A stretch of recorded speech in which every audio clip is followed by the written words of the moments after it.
Greetings, YouTube. Today I'm going to talk about a 3.5 D&D book, Dungeonscape. Now, don't let the name fool you. This is not just something that you need if you're going to run a dungeon-heavy campaign. Because at its heart, a dungeon is a dangerous, isolated environment that prevents the adventuring party from having ready access to resources. It's not like they can just, pop up down the road to a scholar or a temple or the guild hall. They're isolated. And that describes a whole lot of different kinds of adventuring environments. Isolated, dangerous places. Some of them are dungeons, not all of them are. So this, while best used as part of a dungeon-intensive campaign, I think it can have applications to everyone who likes to play a game where they want the characters to be self-sufficient. And I think this particular book emphasizes that. I'm going to run down the table of contents as my notes here. First, you have the different kinds of dungeon challenges that are involved, like preparation for going into dungeon, common hazards, the unpredictability of dungeons because you don't really know what you're going to be encountering. Then you have standard class options, and what these do is that it's the core classes, and it gives you different abilities that you're swapping out. So, for example, the barbarians pick up trap finding as opposed to trap sense. You're swapping that out. The bard has a very similar. Has when they trade out one of their abilities to get a bonus to one ability or save. And what this basically means is that if you're a bard and you find yourself in a situation where you suddenly need to make that roll, you can use that class ability, the alternative class ability, to make that roll because you can't afford to miss it when there may not be a second chance. They also have an ability that lets them enhance the move silent rolls of the entire party, which is cool. However, they perform it with a perform check. I'm not really understanding how they do that. They play their lute really, really quiet so that it enhances move silently? Do they pantomime like...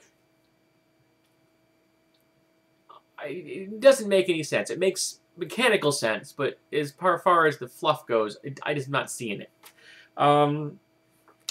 Druid gets some vermin-related feats, kind of an underground kind of theme there going there. Fighter gets some options so that they can fight in confined spaces for like literally smashing somebody against the wall, and they can do some significant damage by literally bouncing somebody off the terrain that they're in. Monk gets one that allows them to like run up walls, which is kind of cool, kind of wushu kind of thing going on there. And the sorcerers and wizards get an alternative familiar, and I think they might get one other ability. I'm not for sure on that one. And this book also introduces a core class, a new standard class, called the Factotum. And the Factotum is the best jack-of-all-trades class I have ever seen. It is without a doubt MacGyver in the flesh. 3/4 Bab, all skills. You can have access to all skills and class features that allow it to emulate arcane and divine spells and other class features from the other core classes. Not to mention, you get all simple, all martial weapons, light armor, and shields, except for tower shield. So you are the absolute perfect 5th character. You can fill in the role at anybody in the party. It only gets 6 skill points per level. I think I would probably have that as 8, because you get all skills, you're going to want to fill those up pretty darn quick. Obviously, high intelligence and a human would be a great way to go with this. Then we have some stuff on dungeon terrain, how they're built, and how you affect your character because of how they relate to them. Equipment stuff. The equipment section was quite usable, but nothing really stuck in my head. A bunch of course, dungeon-related feats. And some teamwork feats, which were kind of nice, because like climbing squad and search team, which is useful if you're in a dungeon. And 2 prestige classes, Beast Heart Adept and Trapsmith. And Beast Heart Adept is awesome. It is really made for either a druid or preferably a ranger. And what it lets you do at first level of this prestige class is you get a monstrous companion. Kind of like an animal companion, but it's a monster. And one of the options you can pick at first level in this prestige class is Owlbear. That is so full of win, I do not have words to describe it. I love the Owlbears. They are one of the quintessential D&D monsters, right up there with gelatinous cubes and beholders. I love these things. And as you go up levels, you can pick up more of them. So by the end of this, at 10th level, you could have 3 Owlbears, and you can fight as a pack. Wicked cool concept. I like this. I think it's very applicable. One of the requirements is you have to live underground in a dungeon environment for a certain amount of time. I would easily waive that without a problem, either as a GM or as a player. It just seems limiting for no reason. Then you have some dungeon stuff on dungeon guilds and some examples. Then you have the rest of the book is very much for the GM. Like the second half of this book is very much GM oriented.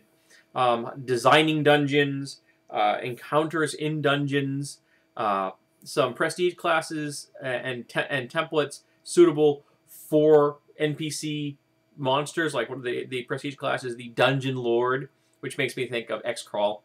The whole chapter on traps. Really good trap stuff in here. And then some dungeon features, like doors, floors, ladders, machinery, pedestals, things like that. This is a must-have for anybody who wants to run a dungeon, or anyone that likes to have characters that are self-sufficient and that they're very much taking care of themselves out there in the wild. Whether that wild is underground or that wild is actually out there in the forest. I can see this having an application for everybody. I haven't checked its price on Amazon. I will go give it a look before I put up the notes on this. But I really like this book. I'm very impressed by it. I can't call it you can't really call it an environment book, because it's not, the dungeons aren't an environment so much, but it is definitely a theme book. And I think it's well worth the effort if you can get a copy at a decent price.